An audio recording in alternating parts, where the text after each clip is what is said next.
que ele fizer no meio da apresentação, para que fique uma coisa dinâmica e bem legal. Professor, pode dar início. Beleza, Camila, estão me ouvindo bem? Boa noite. Estamos sim, Jean. Tá aparecendo a apresentação para vocês? Tá também, tá tudo certinho. Certo. Bom, pessoal, boa noite, então, para vocês. Camila já me apresentou. Hoje a gente vai trabalhar um pouquinho, então, com a relação da base da imunologia com o exercício físico. Quando a gente pensa em exercício físico, são várias as possibilidades, são várias as vias, dependendo da intensidade do exercício, da modalidade, se é exercício aeróbico, a resposta imunológica, ela tem comportamentos diversificados.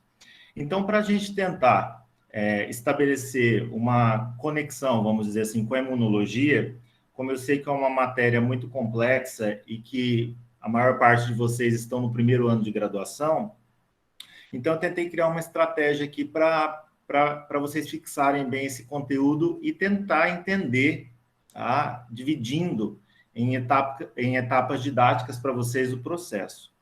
Então, como que a gente vai trabalhar? Eu vou apresentando para a resposta imunológica, trazendo algumas integrações, principalmente com o que a gente está vivenciando do coronavírus, para vocês entenderem, e eu vou apresentando a relação das células ou do componente imunológico para vocês nesse contexto e como o exercício físico ele é capaz de modular, tá? Então, a primeira pergunta que a gente tem é: o exercício físico ele tem uma relação direta com o sistema imune? Obviamente que sim. Só que eu tenho que pensar que a modalidade, a intensidade e principalmente o componente genético, como o professor Rodrigo apresentou na segunda-feira para vocês, eles vão impactar diretamente, né? Outros fatores também, como o Aldrey vai comentar posteriormente, a microbiota, todo o funcionamento, o ritmo circadiano, todo esse contexto ele acaba afetando diretamente o sistema imune e a gente consegue ter uma relação direta aí com o exercício físico, ok? Bom, então o que é a imunologia? A imunologia, ela teoricamente, ela fornece o estudo dos órgãos e dos tecidos frente a um antígeno. O que eu posso considerar sendo um antígeno? Um corpo estranho. Mas esse corpo estranho não necessariamente precisa estar fora de você, entre aspas, tá? A gente tem uma tolerância imunológica, que é a capacidade das nossas células, que eu vou apresentar para vocês, reconhecerem o que é meu e o que não é.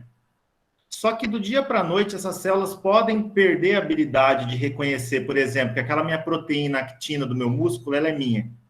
E ele passa a reconhecer como um corpo estranho. Quando existe essa quebra da tolerância imunológica, nós temos as doenças autoimunes, que vocês já devem ter ouvido falar. Diabetes mellitus do tipo 1, lúpus eritematoso sistêmico, enfim. Várias doenças que elas surgem quando o seu corpo passa a te atacar. Então, como vários fármacos, vários medicamentos, o exercício físico ele é capaz de modular e bloquear essa ação dos radicais livres, né, que são essas substâncias que acabam desprogramando, teoricamente, o nosso genoma e causando as doenças. Então, o sistema imune ele dispõe de células e tecidos que vão bloquear esses agentes infecciosos. Como que é feito esse bloqueio? Como vocês devem estudar na fisiologia, tudo é controlado por receptores na nossa via, nas nossas vias. No sistema imune, ele também é controlado por receptores. Mas dependendo do tipo de receptor, essa resposta é mais rápida ou fraca, ou ela pode ser mais rápida.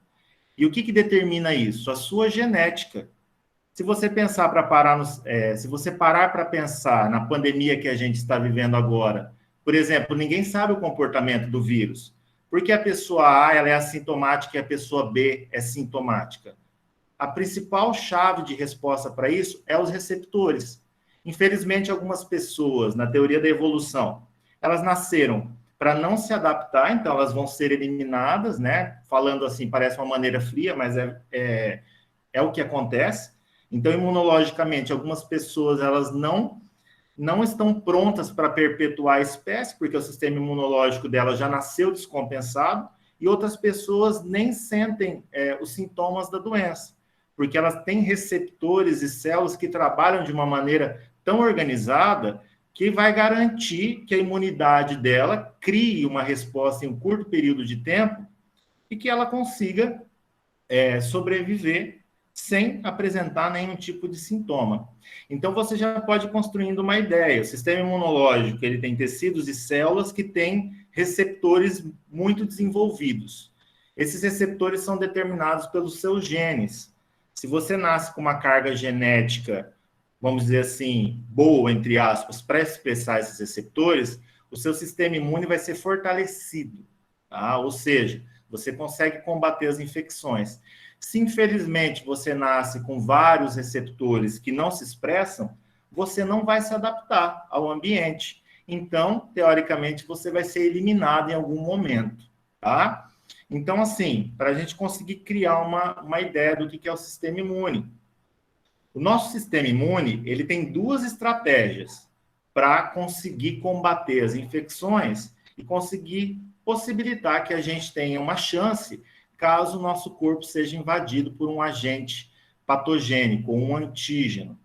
Então, didaticamente, nós temos a resposta imune inata e a resposta imune adaptativa. O que elas têm em comum? Elas têm as funções. A função de eliminar o antígeno, obviamente, e possibilitar que nós criemos memória, que a gente vai discutir posteriormente, que são os anticorpos.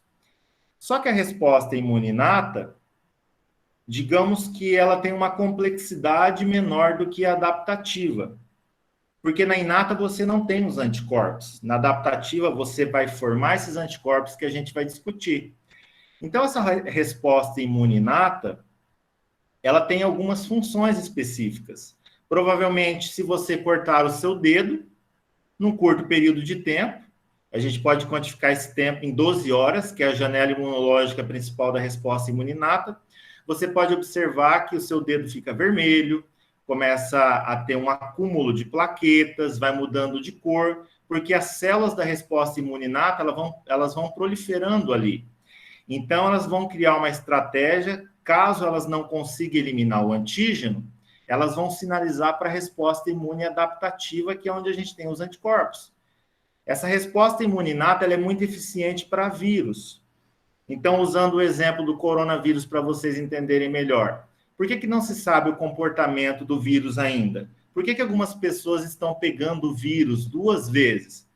Porque é simples, é só pensar nessa resposta imune inata e adaptativa. Se a pessoa pegou o vírus e ela foi contaminada e só a resposta imune inata dela foi ativada, em 12 horas ela consegue neutralizar o vírus. E se ela testar para o vírus, vai dar positivo. Só que eu só tenho anticorpos na resposta imune adaptativa. E essa pessoa, inicialmente, ela utilizou só da resposta imune inata. Então, se ela não produziu anticorpos ainda, ela pode pegar a infecção. E é quando a pessoa contrai o vírus novamente. Se ela contrai o vírus e vai formar os anticorpos, posteriormente, ela vai criar essa memória. Então, não se sabe ao certo como que é essa relação.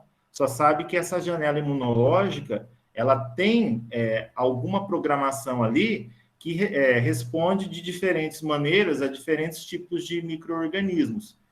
Então, reparo de tecidos, resposta antivirais, por exemplo, se você ingere um cachorro quente, contaminado, ali a maionese que você utilizou no molho foi contaminada.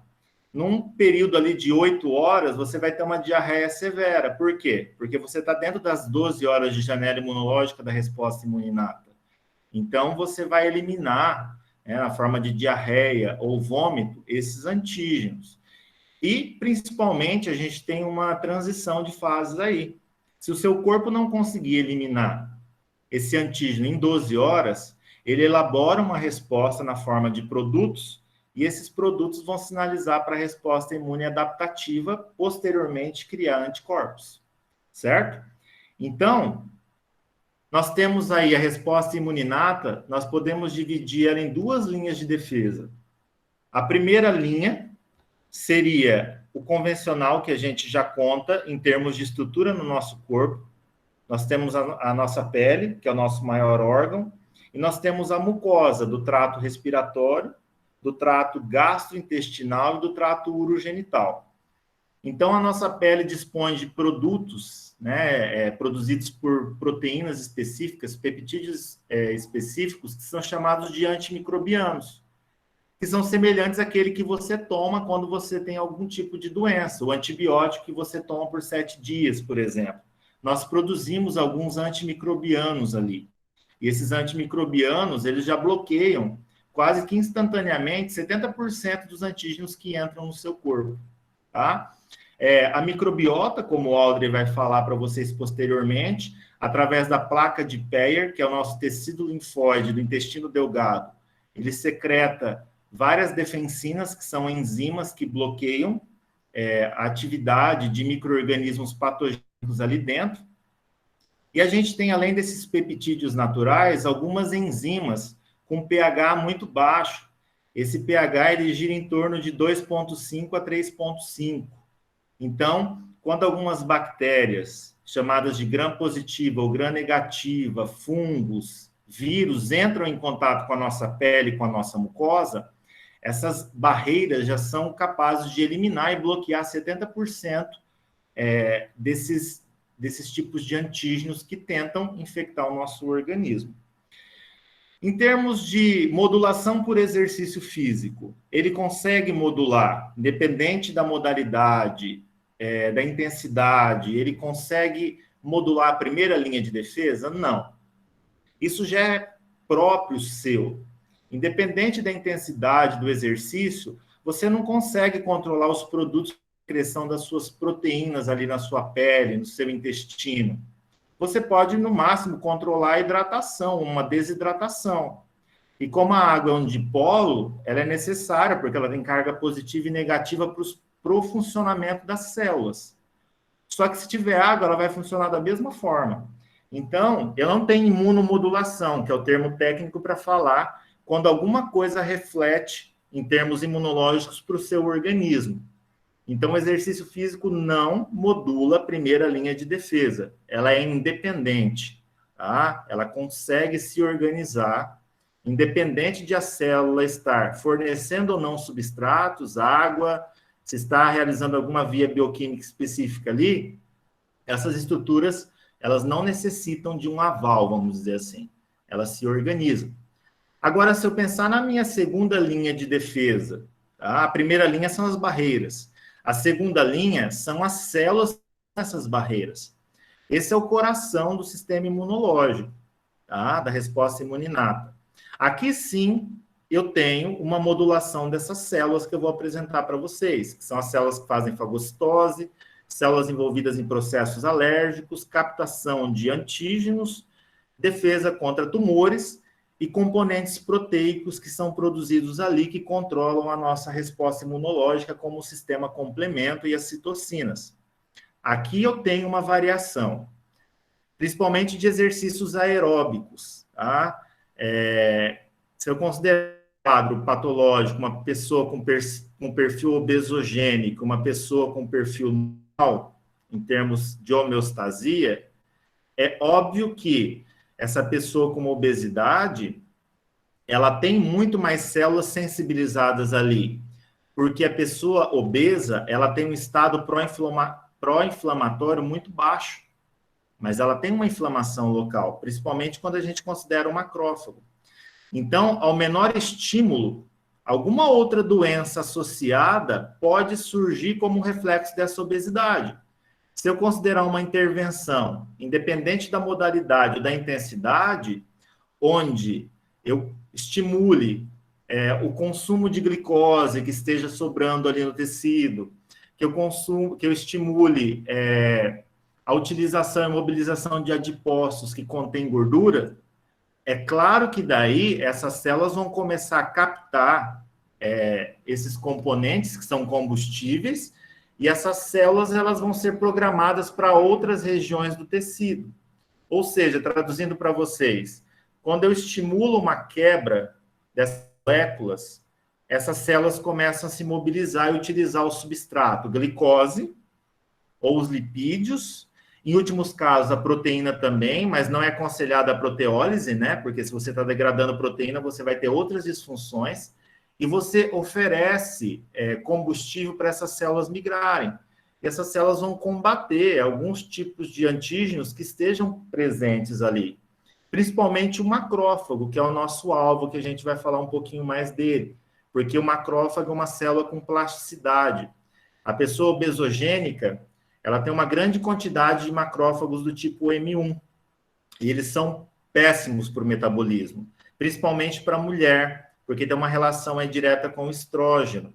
Então, esse macrófago ele vai causando um estado pró-inflamatório que leva a uma celulite. Não só a celulite, que é visível, né, a perfuração coxa, né, que a gente tem ali, só para chamar a atenção de vocês, para o que seria uma celulite. Mas a gente tem celulite em outros tecidos, que a célula começa a inflamar. E quando a pessoa tem um perfil normal, homeostasia padrão, ela tem um predomínio de macrófago M2, que ele é anti-inflamatório. Então, à medida que eu tenho um quadro obesogênico, eu vou perdendo esses macrófagos M2 e aumentando o macrófago M1. E aí eu tenho triggers, tenho gatilhos imunológicos que vão desprogramando essas células e vão acumulando outros metabólitos tóxicos para o nosso organismo. Então, quando eu tenho o exercício físico modulando essas vias, eu tenho um destino para essas células específicos e tenho uma disponibilidade de substrato que vai fornecer energia para todas essas células que vão trabalhar como, vamos dizer assim, fiscais no nosso organismo, verificando se existe algum antígeno para ser combatido, se alguma coisa, em algum tecido ali, existe alguma irregularidade que essas células podem intervir e bloquear essas respostas. Então, a segunda linha de defesa, que contém as células e os produtos dessas células, eles são controlados pelo exercício físico. A primeira linha de defesa, não. Esqueçam a primeira linha. O exercício físico não faz nada com a primeira linha de defesa. A terceira linha, a gente vai falar sobre a resposta imune adquirida ou adaptativa. Essa é a resposta que possibilita a gente sobreviver a uma reinfecção de doença. Por exemplo, se você teve catapora na infância e você tiver contato novamente com essa catapora, né, com um antígeno que causa a catapora, você não vai desenvolver. Por que você não vai desenvolver? Porque você tem os linfócitos que estão nessa terceira linha de defesa. Os linfócitos B são as células que produzem os anticorpos. Os anticorpos são as proteínas que neutralizam os antígenos. E a célula T, o linfócito B, ele apresenta o corpo estranho para a célula B. É como se eles tivessem uma conversa cruzada. Eles vão de encontro. Então, o linfócito T leva a informação para o linfócito B, especialmente o linfócito TCD4, que ele faz uma apresentação de antígenos. Tá? Mas eles só fazem isso, só apresenta para a célula B produzir o anticorpo? Não. O linfócito TCD4 faz a apresentação, mas ele pode destruir o corpo estranho trabalhando isoladamente. Mas a gente tem um tipo de linfócito que é muito agressivo, que é o linfócito TCD8. Ele não apresenta para ninguém, ele chega já eliminando o antígeno. Só para vocês pensarem um pouco, a pessoa que tem HIV positivo, por exemplo, que não utiliza nenhum fármaco bloqueador do vírus, essa pessoa constantemente faz contagem de TCD8. Por quê? Porque se o nível dela de TCD8 estiver muito baixo, ela pode morrer por uma doença oportunista, porque a AIDS não vai matar a pessoa. O vírus HIV causa um colapso dos linfócitos TCD8. Então, se a pessoa pegar um vírus de gripe, mesmo que seja esse vírus simples, ela pode morrer por uma doença chamada de doença oportunista. Então, veja, por que a resposta imune adaptativa ela é tão importante? Porque ela produz memória, tá? Na forma de anticorpos. A célula B produz esse anticorpo quando o linfócito TCD4 apresenta para essa célula B que se torna ativada. E esses anticorpos, eles geram uma memória porque é como se você escrevesse uma mensagem e você fosse para um campo de guerra. Mas você encontrasse o seu filho antes de ir, você passasse aquela mensagem para ele, quando você tiver a minha idade, você vai fazer isso. É o que acontece no nosso corpo. Antes de um linfócito se mobilizar para combater alguma coisa, ele deixa aquela mensagem na forma de código genético do genoma e ele vai avisar aquelas células que permanecerem ali. Então, é mais ou menos essa a base da imunologia. Então, ali, ó, o anticorpo ele é chamado de componente humoral. Por que é humor? Humor vem de líquido, não tem nada a ver com o humor da fisiologia, da neurologia. Humor é componente que circula no interstício. Vocês sabem o que é o líquido intersticial. É aquele líquido que faz a comunicação com as células. Esse líquido, ele drena determinadas regiões do nosso corpo que vai conectar com o sistema linfático. E é o sistema linfático que desenvolve todo esse aparato de comunicação para possibilitar essas defesas, as 3 linhas de defesa do nosso organismo. Então, na resposta imune adaptativa, como na segunda linha, né? Eu estou falando da terceira linha e da segunda linha agora em conjunto.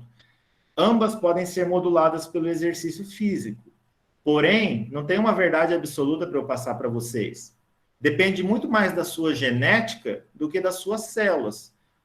Tá? Para eu ter um efeito positivo, controle de radicais livres, disponibilidade de substrato para as células, o seu metabolismo precisa estar programado, daquela forma que o professor Rodrigo explicou para vocês. A gente depende muito da nossa genética. O nosso fenótipo, que é o que a gente expressa em termos de tecido e estrutura, ele depende do seu genoma e daquilo que você oferta para o seu organismo, que é o que o ambiente está disponibilizando. Então, assim, tudo que eu falo de modulação de exercício físico são hipóteses. Pode funcionar para mim, mas para você não. Por quê? Porque a genética é diferente. Aquilo que vem sendo programado no meu genoma, desde a gestação da minha mãe, pode ser controlado de maneira diferente, em termos imunológicos, em termos homeostásicos da nossa célula, a resposta vai variar. Mas o que eu estou falando para vocês, né, de controle, é aquilo que mais acontece na população, por estudos epidemiológicos. Pode funcionar para 98 pessoas de 100, mas para 2 não. Mas isso vai invalidar o processo? Não. Aquelas 2 pessoas não estão adaptadas, elas vão ser eliminadas, infelizmente. Né? Darwin já dizia. Então, a gente tem que pensar em aquilo que é mais convencional. Certo? Pessoal, vou apresentar brevemente para vocês como que essas células elas são controladas no âmbito desse processo, tá? Por exemplo, ó, o neutrófilo, que vocês podem observar aqui, que é uma célula trilobulada, vocês observam aqui ao centro dessas hemácias, e o macrófago, que é uma célula com citoplasma mais desenvolvido, um núcleo mais organizado, tá? Com alta atividade de síntese proteica. O que essas células têm em comum? Elas fazem fagocitose. Elas englobam um corpo estranho a partir da sinalização com receptores e elas destroem o micro-organismo ativando uma resposta inflamatória. Qual que é a relação dessas células com exercício físico? Se vocês observarem nessa imagem verde, tem várias rotas bioquímicas ali acontecendo que a gente não vai falar delas. Mas essas rotas, para processos fagocíticos, elas têm um nome, elas chamam de burst respiratório, ou burst oxidativo, ou explosão respiratória. Então, o exercício físico, ele consegue controlar essas reações, porque são reações enzimáticas. Vocês sabem que a enzima precisa de um substrato de uma energia de ativação. Quando você controla a quantidade de substrato disponível ali, você pode acelerar essa reação. Por exemplo, ó, eu vou usar sempre a obesidade, que é os modelos de resposta imunológica, eles são descritos para pessoas obesas no exercício físico, principalmente. Então, a pessoa tem um acúmulo de ácidos graxos ali, ou muita glicose, vamos dizer assim, no músculo, no fígado. Mas essa pessoa é sedentária. Então, ela estoca, mas isso não é utilizado. Se essa pessoa começa a fazer um exercício físico de intensidade variada, ela começa a queimar esses substratos e oferecer energia para essas enzimas. E essas enzimas, então, elas começam a eliminar remanescente de tecido adiposo ali, porque a célula faz fagocitose de restos celulares presentes ali, e elas começam a eliminar outros compostos antigênicos. Células senescentes, que são células velhas no nosso organismo. Essas células podem causar o câncer, porque elas podem sofrer uma reprogramação ali na presença de algum agente específico, né? Lembrando que tudo aquilo que a gente consome proveniente do ambiente traz muito corante, traz muitas substâncias que podem ser tóxicas. Então, o fato de você oferecer energia para o neutrófilo e para o macrófago, você acelera essas reações aqui dentro. Então, esse processo de burst oxidativo, explosão respiratória, é um processo imunomodulado pelo exercício físico. Quanto mais você queima de glicose ou de ácidos graxos ali presentes, mais energia de ativação a enzima NADPH diaforase vai ter para consumir esses substratos. E principalmente, porque se vocês olharem aqui no centro, ó, tem algumas substâncias em verde aqui. Essas substâncias são chamadas de substâncias antimicrobianas. Elas são liberadas para o nosso organismo e elas combatem ROS e NOS, que são espécies reativas de oxigênio, e vão fortalecendo as nossas mucosas. Então, é mais ou menos nessa linha que essas células aqui do sistema fagocítico controlam a resposta imune. Então, aqui só para vocês entenderem, ó, é todo um processo mediado por receptores. O receptor reconhece essa célula aqui com esses prolongamentos, é um macrófago, eles emitem braços chamados de pseudópodes, eles vão internalizando essa bactéria e ativando o processo de burst oxidativo. No final, são eliminados os remanescentes da bactéria, que vão ser drenados pelo tecido linfático e eliminados, tá? Quem pode atuar também nesse processo são as proteínas do sistema complemento. O sistema complemento, o próprio nome dele já diz, ele produz algumas proteínas que são como selos de qualidade. Imagine lá o Inmetro. O Inmetro tem que aprovar vários produtos ali. Ou então você tem aquele selo ISO 9000, ISO 9001. Para você entender didaticamente, imagina que o sistema complemento é aquele selo. Se a célula está saudável no nosso corpo, a proteína do complemento não se liga. Ela chega, verifica que está saudável. Opa, isso aqui é uma proteína do músculo. Eu preciso dela. Ok, vai para a próxima célula. Se ela identifica que aquela proteína do músculo está com uma alteração no genoma, ela vai subentender que vai ter um problema futuro. Ela vai lá, marca a proteína, e essa proteína é eliminada. Essa célula é eliminada. Então, essas proteínas vão garantindo o controle da qualidade do nosso organismo. Tanto é que pessoas que têm problema no sistema complemento, elas não têm vida longa. Normalmente, elas morrem ali na transição do final da vida infantil dela, início da adolescência. Tá? Só para vocês fazerem uma correlação. E é o sistema complemento que vai direcionando essas células. Ó, você, macrófago, vai se ligar aqui. O neutrófilo vai se ligar ali. A célula natural killer vai se ligar nessa região. O exercício físico controla o sistema complemento? Não. É errado falar que exercício físico tem imunomodulação no complemento. Por quê? Porque as proteínas do sistema complemento, independente de você fazer ou não exercício, você já tem habilidade para produzir elas. Ah, mas se eu fizer mais exercício físico, eu vou produzir mais? Não. Aquilo é seu, é intrínseco seu. Você não vai produzir mais ou menos. Você vai fornecer substrato para as células, fazendo atividades físicas, para a célula ter energia. Agora, o complemento independe do exercício físico, assim como a quantidade de anticorpos que eu vou falar para vocês posteriormente. Outras células que atuam são os mastócitos. Os mastócitos são células sinalizadoras. Quando você tem uma perfuração, por exemplo, quando você tem alguma alteração no seu corpo, os mastócitos, eles liberam uma substância chamada histamina, não só ela, tem várias. Essa histamina é uma amina biogênica. Ela vai sinalizar para o seu sangue, para os seus glóbulos brancos e vermelhos, que alguma coisa não está certa. Aí você começa a observar que aquele tecido vai ficando vermelho, vai ficando edemaciado, ele vai ficando quente. São os sinais da inflamação. Então, essas células, elas estão principalmente envolvidas ali em processos alérgicos e na defesa contra eumintos, contra parasitos. O movimento que essa célula faz é chamado de degranulação. É quando vocês podem observar aqui na imagem, por gentileza, ó, a imagem à sua esquerda, ela tem um núcleo central e os grânulos de estamina ali, menorzinhos em marrom.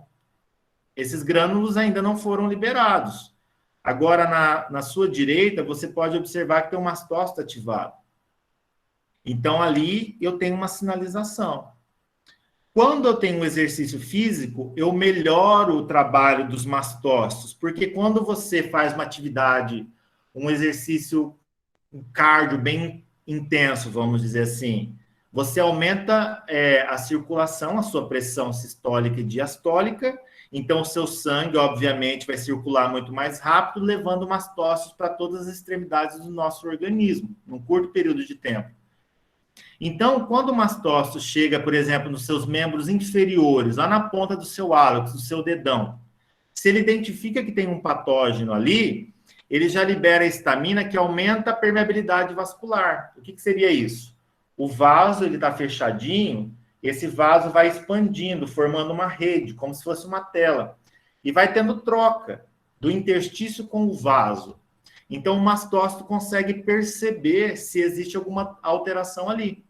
Então, o exercício físico, ele tem uma imunomodulação positiva para mastócito. Quando você aumenta a frequência cardíaca, e você tem um controle ali do débito que vai variar, você pensa que os mastócitos, que são células sinalizadoras, vão chegar da ponta do seu dedão até a sua meninge na sua cabeça no mesmo período de tempo.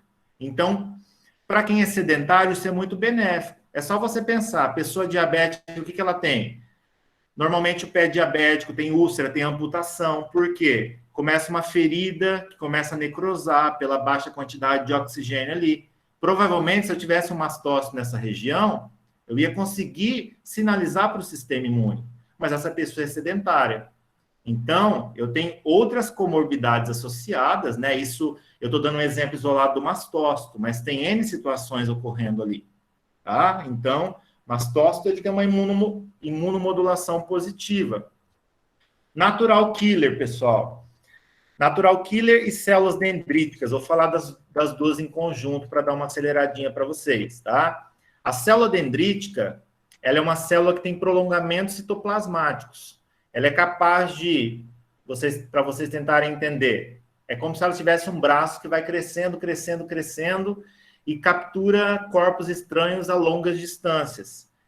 Quando você estimula essas células com exercício físico, além de aumentar o aporte de oxigênio para essa célula conseguir fazer o processo, principalmente processos aeróbicos, né, na presença do oxigênio ali, para ter mais energia, para ela conseguir alcançar outros tecidos, além de você oferecer esse substrato para essa célula, o fato de você estar se movimentando faz com que essas células deixem alguns compartimentos, especialmente nos órgãos linfóides secundários, que a gente tem o baço e o linfonodo como carro-chefes, armazenando essas células.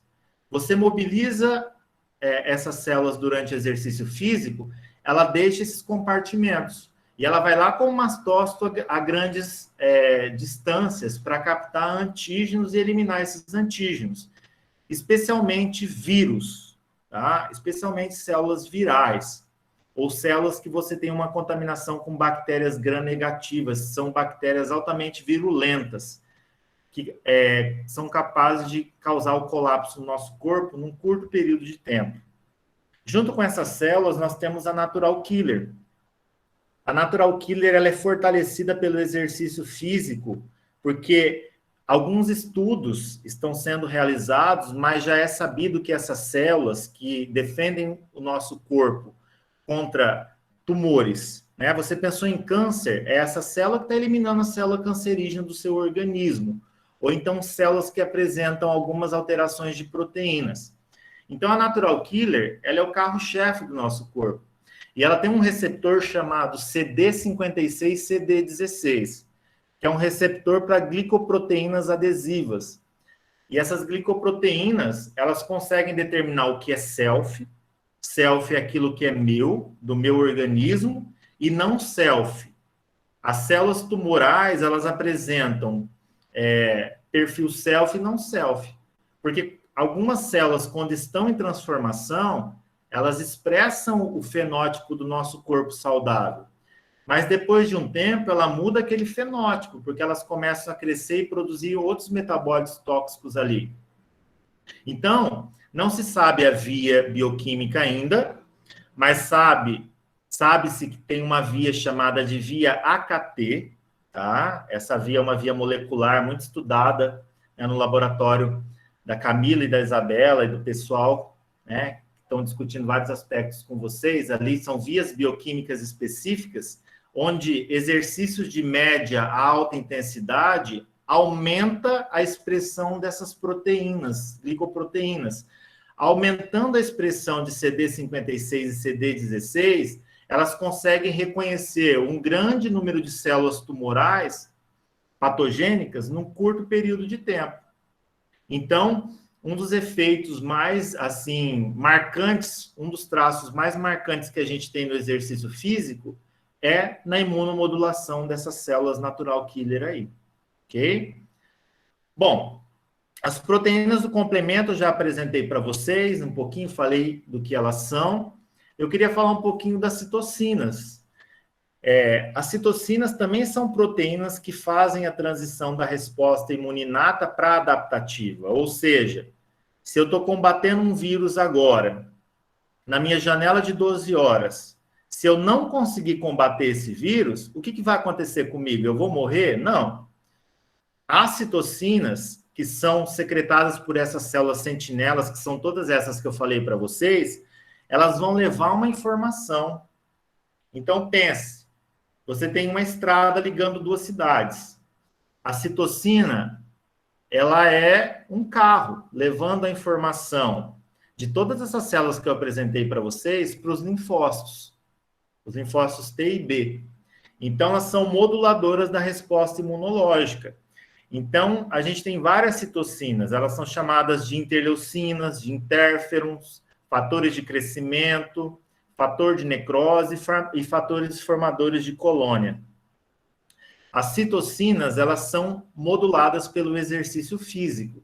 Se vocês procurarem na literatura, especialmente o pessoal que é da educação física, se vocês procurarem interleucina 6, IL-6, IL-1-beta e TNF-alfa, são citocinas pró-inflamatórias. Normalmente, pessoas obesas, pessoas sedentárias, pessoas com déficits de nutrientes, enfim, que têm um estresse oxidativo muito grande, eles expressam essas citocinas.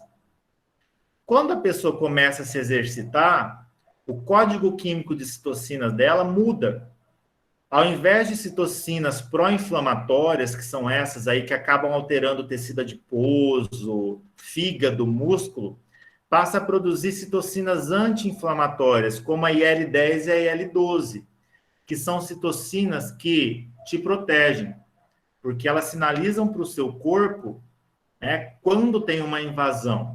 As pró-inflamatórias não, elas querem mesmo que o organismo sofra um colapso, que elas têm um mecanismo de feedback positivo ali, uma alça de feedback positiva. Para vocês entenderem bem grosseiramente, quanto mais a pessoa estiver se ferrando, em termos imunológicos, mais essas citocinas vão ser produzidas, para elas causarem um colapso maior. Se você tem uma intervenção com exercício físico, você tem uma resposta inversa. As anti-inflamatórias são produzidas e a resposta imunológica vai ganhando força novamente, porque ela é um exército. Tá? Então, são componentes humorais ali. Eles são os únicos componentes humorais que são controlados pelo exercício físico, porque eu já falei para vocês de outros dois componentes. O sistema complemento não é modulado por exercício físico e o anticorpo também não é modulado. Eles podem ser afetados, mas dizer que a produção deles é aumentada estaria errada. São vias bioquímicas que independem de qualquer tipo de exercício físico. Ok? Bom, pessoal, na transição da resposta inata para adaptativa, de 12 horas, nós vamos chegar nesse gráfico para finalizar minha conversa com vocês.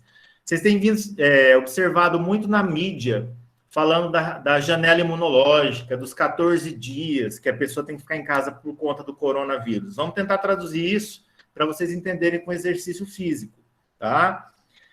Se a gente observar aqui, todo mundo olhando na minha tela, por favor, ó, de 0 até um intervalo de 12 horas ali, é quando a resposta imune adaptativa começa. Por que ela não começa em 0 ali? Porque 0 já ficou para trás, que marcou o início da resposta imune inata. Essa janelinha imunológica ali, não começando no 0, ela indica para você que a resposta começa no período 12 horas, tá? Que é a transição da resposta imune adaptativa. Essas respostas aqui, elas vão ter um platô, uma curva de crescimento até aproximadamente 14 dias, que é quando você elimina o antígeno. Por quê? O seu linfócito B e T, ele está sendo apresentado para qualquer tipo de substância. Depois ele começa a formar clones naturais, né? O seu linfócito reconheceu o que é o corpo estranho ali. Sabe contra o que ele está lidando. Então, eles começam a sofrer expansão clonal. Vários linfócitos B e TCD4 e TCD8 começam a ser formados, expressar receptores, se diferenciar. E no dia 14... que é o marco da janela imunológica, que é o dia que uma pessoa saudável, ela consegue eliminar totalmente os antígenos e gerar a memória. O que o exercício físico faz aqui? Ele acelera a eliminação dos antígenos? Não.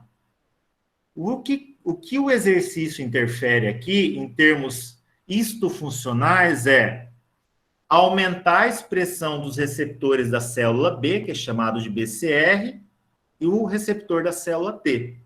Vocês se lembram no início da minha fala que eu falei que tudo depende de receptor? Pois bem, o exercício físico não estimula a proliferação de célula, nesse caso, não estimula o maior alinhamento e migração dessas células. Ele só vai estimular o aumento da expressão de receptores. Qual que é a explicação? Oferta de substrato, energia de ativação. Se você tem glicólise, que é a quebra da molécula, né, de glicose, tá? Em 2 moléculas, cada uma contendo 3 carbonos ali, você vai ofertar energia. Os receptores têm uma conexão via segundo mensageiros com os elementos ali que vão levar a informação para o núcleo. E o núcleo traduz proteínas que vão ser expressas na forma de receptores. Então, a chave do processo é a oferta de substrato e energia de ativação para aumentar a expressão desses receptores. Por que o sistema imune, ele, então, tem um efeito benéfico quando eu considero o exercício físico, né? Muitas das vezes, você pergunta isso para o educador físico, para o nutricionista, ou para algum outro especialista da saúde, a pessoa vai tentar te enrolar porque nem ela sabe. Para você ser detentor do poder, no mínimo, você tem que entender um pouco de bioquímica. Porque se você não souber de bioquímica, você não vai saber explicar nada. E hoje, para você ser um formador de opinião, você precisa ter um conhecimento básico. Infelizmente, grande parte dos profissionais não conseguem ter essa visão. Então, observe muito o que eu vou falar para você, profissional em formação, para você não cair nessa escala, né, de profissionais que não sabem o que ele está falando ali. Então, você tem que pensar que, por que o exercício físico ele é importante para a garantia do sistema imunológico? Por tudo aquilo que eu já falei do sistema inato, só que o mais importante é, o exercício físico aumenta a expressão de receptores. Aumentando a expressão de receptores para antígenos, no menor período de tempo, ele consegue detectar o maior número de moléculas tóxicas. E essas moléculas vão ser eliminadas após 14 dias. Esse é o principal elemento que vocês têm que ter em mente. Expressão de receptor de linfócitos B, BCR, ou linfócito T, TCR. Aqui seria o auge, pessoal, da resposta imunológica. Observem ali no dia 14, tudo que foi eliminado em termos de antígeno, ele começa a ser degradado do nosso corpo. Já foi. E o que está acontecendo ali com as células roxinhas, que são os linfócitos B, e as células vermelhinhas, que são os linfócitos T? Elas também começam a morrer, numa fase chamada de contração. É a fase do tudo ou nada, que é a imunidade de rebanho, né, que a gente vê na TV. Algumas pessoas conseguem eliminar o vírus em 14 dias e criar memória. Outras não. Se a pessoa em 14 dias não for capaz de alcançar essa resposta, ela volta para o início do gráfico de novo. E ela começa a ter infecção de novo. Até ela conseguir gerar esse movimento de eliminar essas células e criar células de memória. O que seria célula de memória? Receber aquela informação que eu falei para vocês, na forma do código genético, e deixar para as células que estão vindo nas próximas gerações. Ó, eu estou lidando contra a Covid-19, o genoma dele é tal. Beleza. Deixa essa mensagem para as células. Ela vai saber no momento certo de expressar o receptor, eliminar esses antígenos, e na próxima vez que você pegar a doença, você não vai precisar de 14 dias para você eliminar ela. Com 3 dias, você passou por todas essas etapas que você demorou 14 dias para conseguir na primeira vez. É por isso que você toma vacina 3 vezes, para garantir que isso ocorra. Você toma vacina no primeiro mês, depois de 30 dias, e depois mais 30 dias. Né? Na verdade, é para garantir a eficácia desse processo. Mas, mesmo assim, tem pessoas que não conseguem desenvolver a imunidade. Certo? Então, assim, o principal impacto do exercício físico aqui, expressão de receptores. Tá? Por que a gente precisa de mais 15 dias posteriormente para tomar mais uma dose da vacina, por exemplo? Porque vai demorar mais ou menos uns 15 dias, eu já levei 14, depois mais 15 dias para ocorrer a drenagem, a eliminação de todos os corpos apoptóticos. Para o seu organismo saber que ele voltou ao seu funcionamento normal e que você pode ser reexposto ao processo infeccioso mais uma vez. Ok? Bom, pessoal, essa seria a minha fala aqui com vocês. Foi bem rápido, eu dei uma acelerada agora. São muitas informações, né? Como vocês podem perceber. É só para vocês terem uma ideia desse processo. São vários elementos, eu precisaria de muito mais tempo para apresentá-lo para vocês. Só que o tempinho é curto, tá? Agora eu vou estar abrindo para vocês fazerem os seus apontamentos, fazerem as suas considerações, para eu tentar esclarecer alguns mecanismos aí que não ficaram tão bem elucidados. Deixa eu dar uma olhada aqui. Camila, você consegue ler para mim? Eu leio. Gia, muito obrigada pela sua apresentação, pela sua aula, ótima aula. Todo mundo aqui, ó, elogiando. Pessoal, eu só vou pedir uma coisinha, acho que tem alguém com o microfone ligado. Evelyn, se eu não me engano. Se você puder fechar o microfone, porque senão a gente não consegue escutar direito a hora que o professor for falar, tá bom? Eu acho que ela não escutou, mas tudo bem. Tá, professor, vamos começar então aqui com as perguntas, tá? Deixa eu ver aqui. Então, a primeira pergunta foi do Leonardo, eu vou ler aqui, tá? Uhum. Referente a essa carga genética e a capacidade de se adaptar. Quando uma pessoa residente em um lugar de clima moderado e toda vez que o clima esfria demais, ela apresenta sintomas gripais, seria essa falta de adaptação uma explicação para isso? Bom, na verdade, assim, são vários elementos, né, que poderiam explicar esses sinais e sintomas. Mas, normalmente, essa falta de adaptação, ela está ligada muito mais ao fato de você ter problemas na segunda linha de defesa. Então, você começa a apresentar sintomatologia da doença viral, por exemplo, porque você não tem macrófagos que consigam fazer fagocitose. Ou então, por exemplo, se você tem um pico de cortisol, se você vivenciou uma experiência prévia, onde você teve um pico desse hormônio aí do estresse, esses hormônios acabam causando um colapso muito grande da resposta imunológica, porque ele acaba ativando algumas vias que levam essa célula à apoptose. Então, assim, dentre essas possibilidades, a gente pode trabalhar com uma hipótese, porque a gente não tem uma verdade absoluta nesse contexto. Mas a gente pode trabalhar com o colapso da segunda linha de defesa.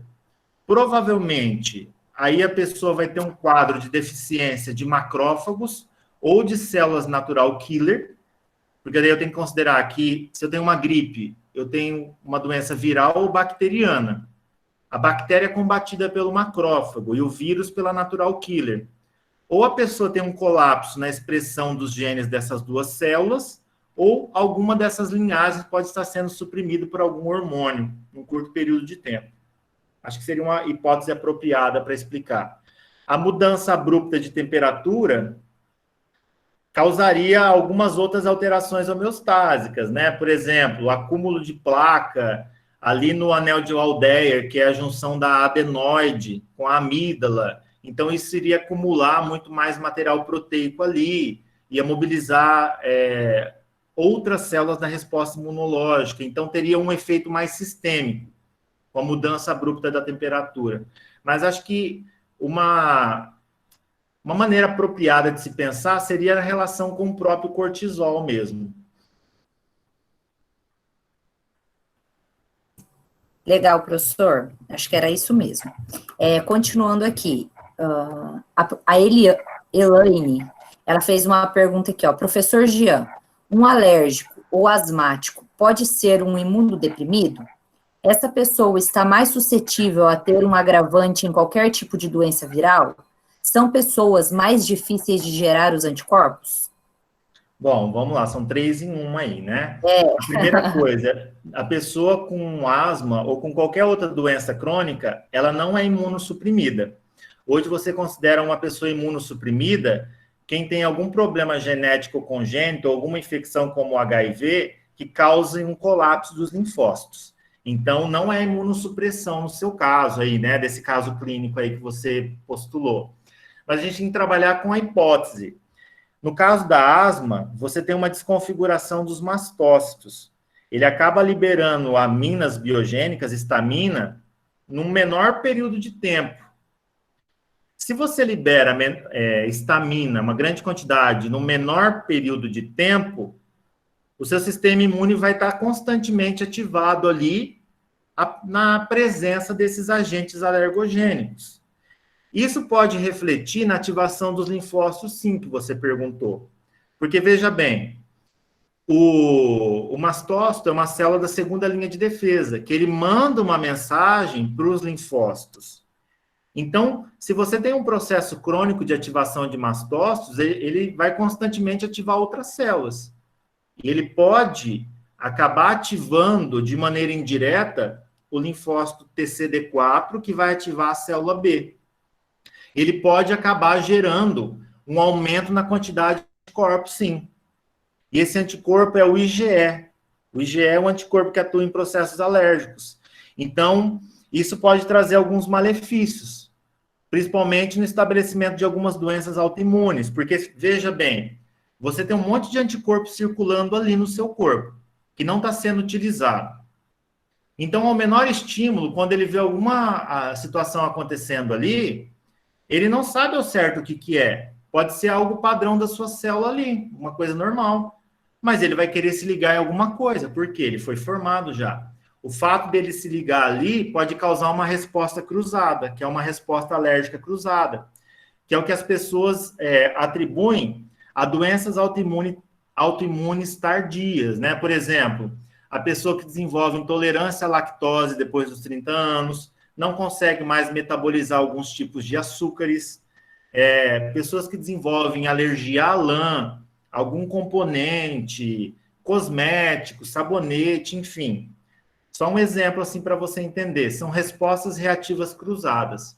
Isso se dá ao excesso de IgE no nosso corpo, que acaba desprogramando essas células. Certo, então, continuando aqui, o Lion, ele perguntou assim, ó, qual o tipo de resposta imunológica acontece nas fibras, qual tipo de resposta imunológica aconteceu nas fibras a inflamação normal das fibras durante o exercício físico? Não entendi, Camila, você pode ler de novo? Travou. Qual o tipo de resposta imunológica aconteceu nas fibras durante... Eu acho que ele quer saber, assim, qual é aquela inflamação que acontece nas fibras musculares, qual o tipo de inflamação que é? Ah, tá. Bom, ali a gente não tem uma inflamação propriamente dita, né? A inflamação é quando você tem uma mobilização de várias células. Ali, lá, você tem um estado pró-inflamatório surgindo. Porque quando você causa, induz, né, uma alteração mecânica na fibra, a primeira célula que migra é o neutrófilo, porque o neutrófilo é a célula que predomina a inflamação aguda. Só que você não tem um estado inflamatório, você tem um estado pró-inflamatório, ou seja, você pode vir a inflamar esse tecido. Porque se você tivesse constantemente inflamando o tecido durante o exercício físico, você não ia conseguir fazer mais nada, porque você ia ter uma resposta cruzada ali. É como se as células ficassem em alerta. Você alterou a morfologia da célula, causou um impacto mecânico ali, o neutrófilo chega e fica observando a distâncias. Se ele percebe que você não tem algo que vai poder prejudicar esse tecido, ele vai embora. Ele não sabe definir o que é forte ou fraco para causar uma intensidade ali. Ele só sabe ser direcionado para uma resposta específica quando ele se faz necessário, porque as citocinas atraíram ele ali. Então, ele verifica que tem um estado pró-inflamatório baixo, ele observa que a fibra vai utilizar glicose, glicogênio ali, outros substratos para se organizar e sofrer, né, seus processos ali de adaptação celular, e ele vai embora.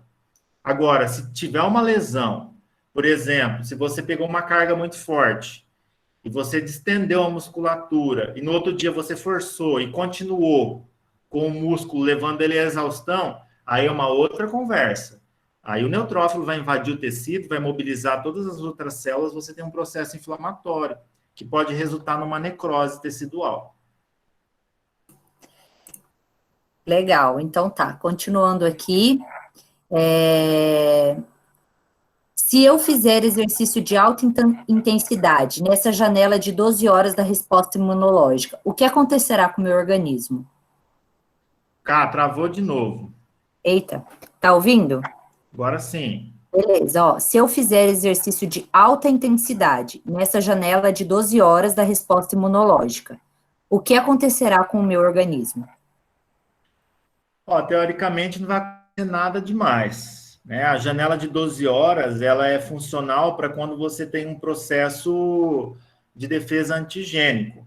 Mas como eu falei para vocês, né, no exercício físico, a gente não tem um antígeno que tem formato, que tem característica que seu sistema imunológico sabe que precisa combater.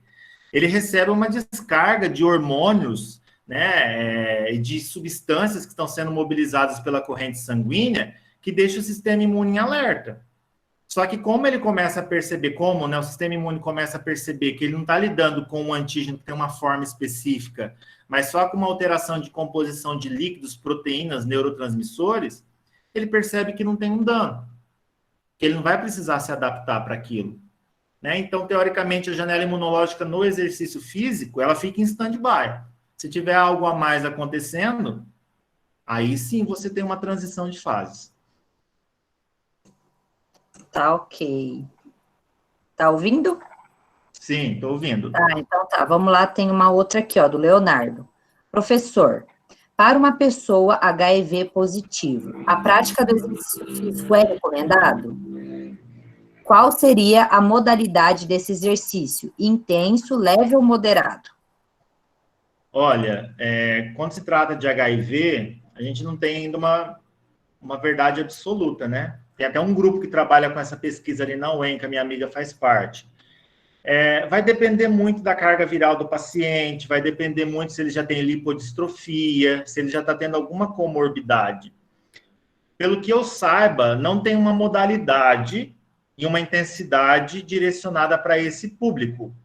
As pesquisas preliminares das minhas amigas ali elas conseguiram chegar a um consenso, mas ainda tem vários protocolos sendo testados, que exercícios de média a alta intensidade acaba favorecendo e fortalecendo os linfócitos dessas pessoas. Mas as vias ainda não foram elucidadas, não se sabe qual que é a relação com hormônios, com citocinas. Seriam mais hipóteses que estão sendo elucidadas. Aí, legal. Então tá, a Sara perguntou assim, ó, disse que o exercício físico de atletas de alta intensidade, como o fisiculturismo, por exemplo, não é saudável. Isso tem alguma relação com o sistema imune? Bom, a gente tem que tentar pensar um pouquinho na dinâmica, né? Tudo que é demais faz mal. Se eu penso no fisiculturista, não sei, né? Que ele tem uma rotina muito pesada, né? Se existe ou não a utilização de alguma substância para acelerar o metabolismo. Na verdade, não só para o fisiculturista, mas para todas as outras modalidades que você causa uma sobrecarga no seu organismo, isso gera um estresse oxidativo. Todas as células saudáveis passam a ser inflamadas a partir de um certo ponto. Aí o que acontece? A segunda e a terceira linha de defesa é ativada, porque o estresse oxidativo é tão grande que começa a alterar a célula de dentro para fora, do núcleo para o citoplasma. Então, você tem alteração de proteínas plasmáticas, você tem alteração de membrana plasmática, de membranas celulares, desnaturação proteica. Aí, isso sim causa uma sobrecarga do sistema, porque você começa a liberar muitas proteínas do complemento e muitos anticorpos que vão literalmente marcando o tecido para ele ser aniquilado, né? Marcando para ele ser eliminado. Então, a gente tem que pensar nos excessos, né? E principalmente a utilização de esteroides anabolizantes também, que eles acabam sobrecarregando o sistema imunológico, porque desprogramam algumas vias, né? Então, acaba excedendo os limites das janelas imunológicas de cada indivíduo, mas isso também vai depender da base genética de cada um. Ah, isso. Tem só mais duas aqui, Jean. Depois a gente fecha. A Elaine perguntou, professor, as atividades físicas, então, estimulam a produção de citocinas? Isso faz com que o indivíduo tenha uma imunidade maior? Seria isso? Foi o que ela perguntou. O termo imunidade maior ou menor a gente não pode utilizar. É uma terminologia que não é adequada, porque não tem como você medir o sistema imunológico, mas tem como você utilizar a imunomodulação. Então, é assim, toda vez que você tem um fenótipo sedentário de indivíduo, todos os tecidos, né? Eu falo mais do fígado, do músculo e do tecido adiposo, que eles estão envolvidos diretamente na ativação do metabolismo ali para a utilização de substratos. Quando você é sedentário, você tem um predomínio dessas citocinas, que elas são bem-vindas ali, mas elas têm tanto substrato disponível para estimular as células a fazerem outros processos que elas acabam inflamando, principalmente tecido adiposo, causando celulite em vários compartimentos do nosso corpo. Quando você começa a fazer um exercício físico e começa a ter a plasticidade dos tecidos, eles começam a se transformar, você, teoricamente, eu vou falar didaticamente para entender, é como se você assustasse essas citocinas. Você tira ela da zona de conforto porque novas foram formadas. E essas novas citocinas, elas vão trazer um novo contexto para aquele tecido, uma nova formação, uma nova consolidação. Aí você tem uma programação local.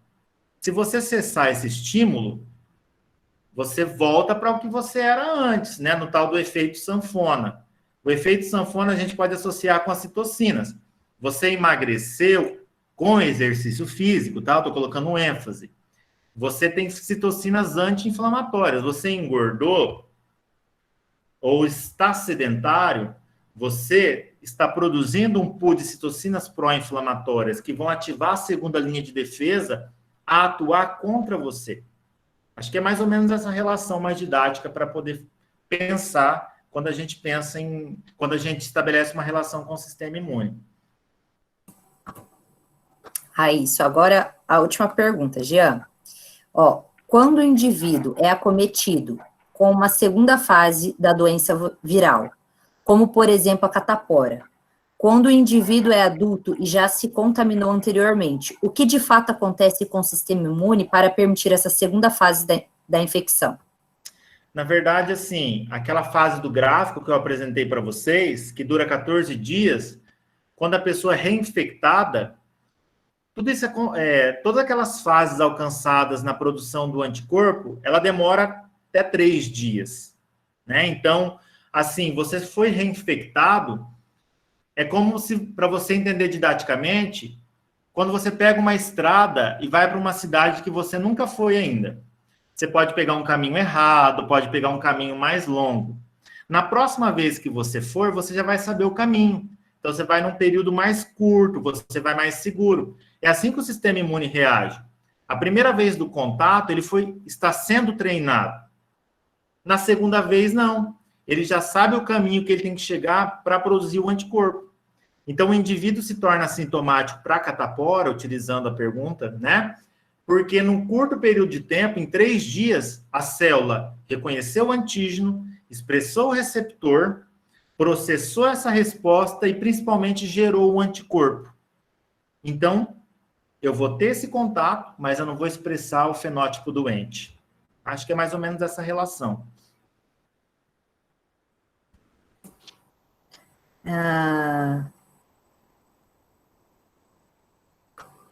O Lion colocou aqui um comentário. Você consegue ver aí, Jean?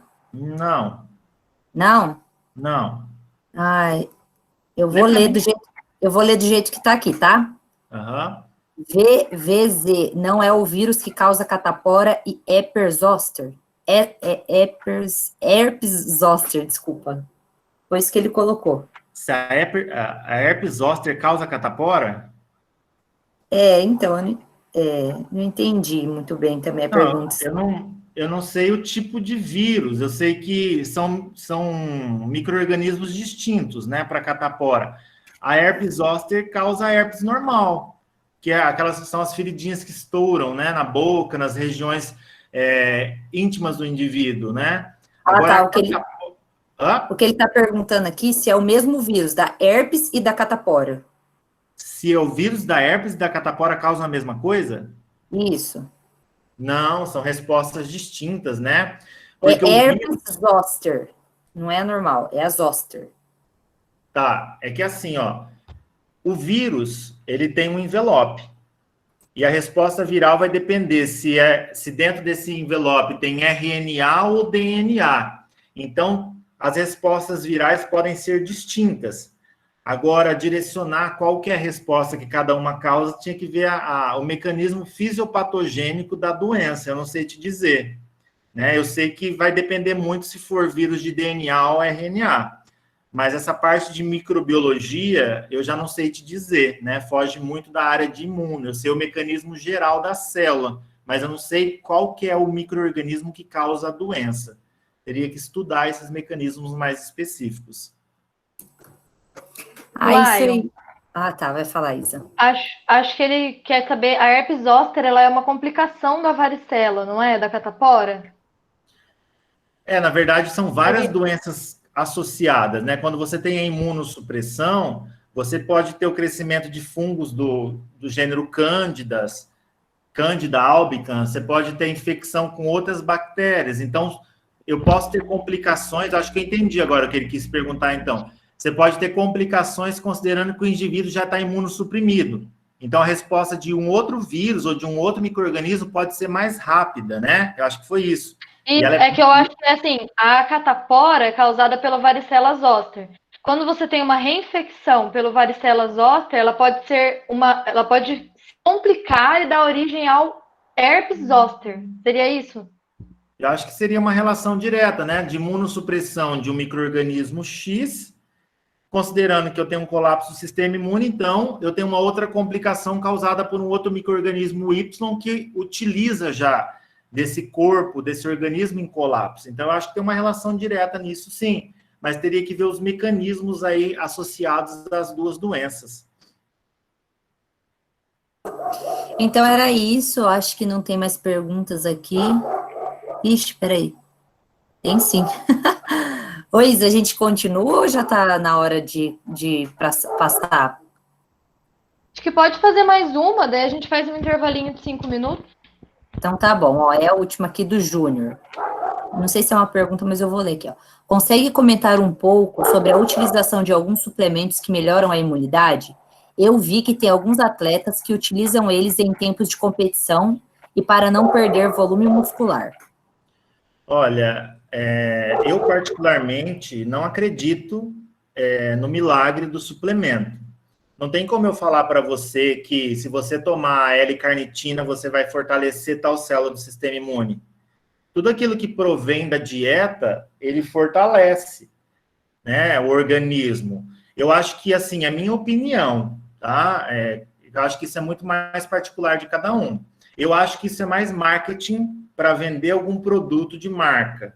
Porque, assim, pensando como cientista, pensando em mecanismo de célula, a não ser que esse produto seja mega ultra power para estimular uma via específica, ele não vai fazer milagre, né? Então, assim, eu desconheço algum suplemento que seja muito, muito, muito bom para o sistema imunológico. Eu acho que, assim, uma dieta rica em antioxidantes, por exemplo, ou com vitaminas do complexo A, D, E e K, ela é muito mais vantajosa do que você fazer uma suplementação ou utilizar algum outro tipo de combinação de termogênico, sei lá, para acelerar o metabolismo, ali perder peso com algum outro tipo de suplemento para ganho de massa, de proteína.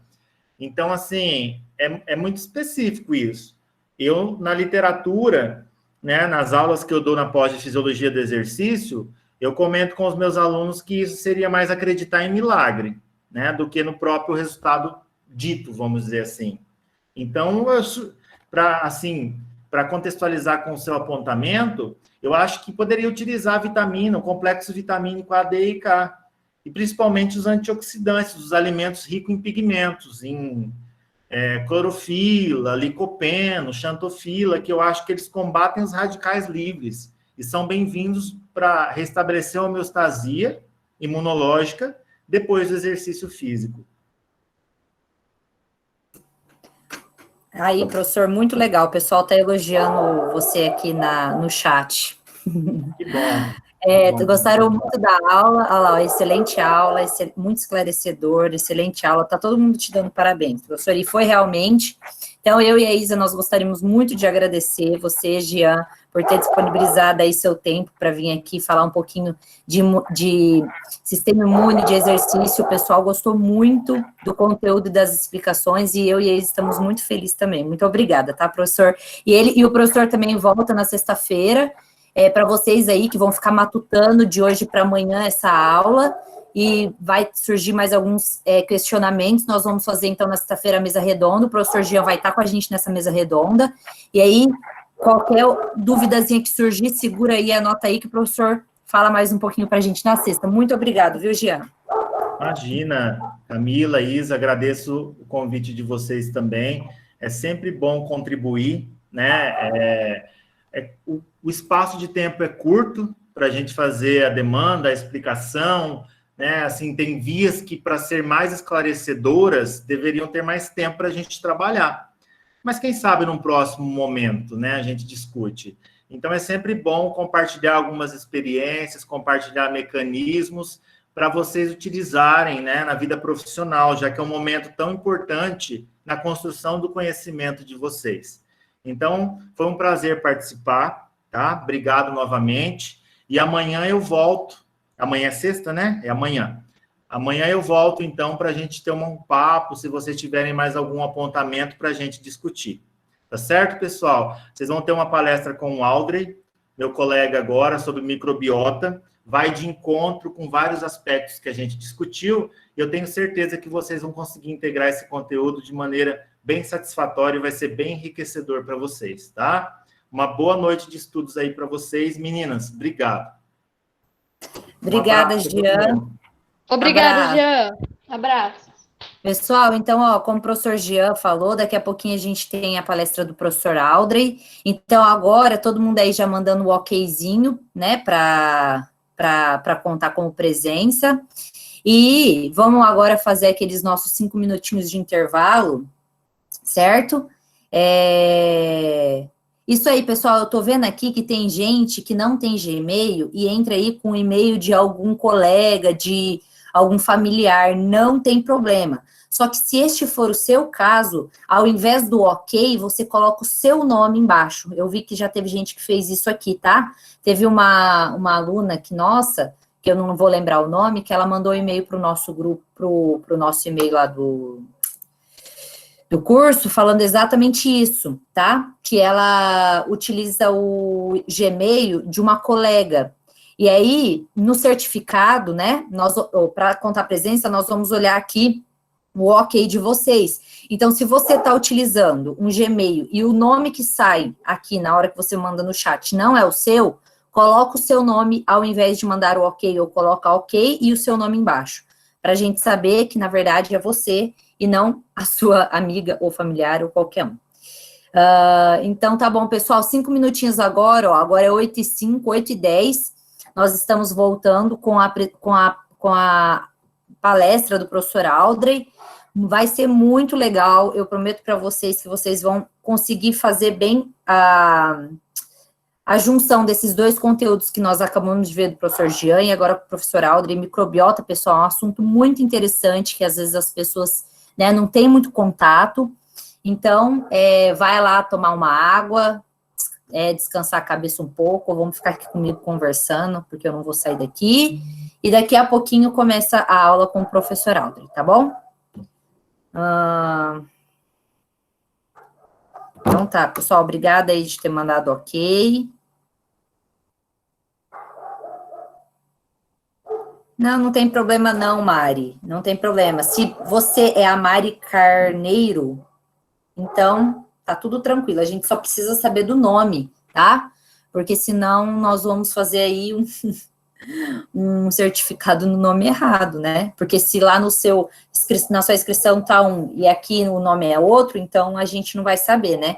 A Isa comentou ontem que teve 250 inscritos, só que nós não vamos lançar certificado para todos os inscritos, são só para vocês que estão acompanhando e o pessoal também que está acompanhando pelo YouTube. É só por isso que a gente pediu que caso você entre aí com o Gmail de outra pessoa, que você coloque o seu nome, mas só se for de outra pessoa, como aqui no caso, você colocou lá Outlook, aqui Gmail, só que é o seu Gmail, tá o seu nome, então tá tudo certo. Não tem problema. Hoje deu mais gente, né, pessoal? Chegou a 66 pessoas durante a apresentação, que legal, pessoal. Às vezes, né, as pessoas também não podem assistir no horário e assistem depois no YouTube, não tem problema. Fernanda aqui, ó, ontem na primeira palestra eu estava, mas acho que não cheguei a mandar o ok. Tem problema? Olha, agora que você está falando, não. Mas não esqueçam não, viu, pessoal? Sempre quando acabar as palestras, vocês vão ver aí que o chat vai até dar uma travadinha de tanto ok, mas manda o seu ok, que o importante é estar aqui marcadinho. Aí, ó, isso mesmo, ó, tem um nome esquisito aqui, ó, que é a Luísa Mota. Aí ela mandou o nome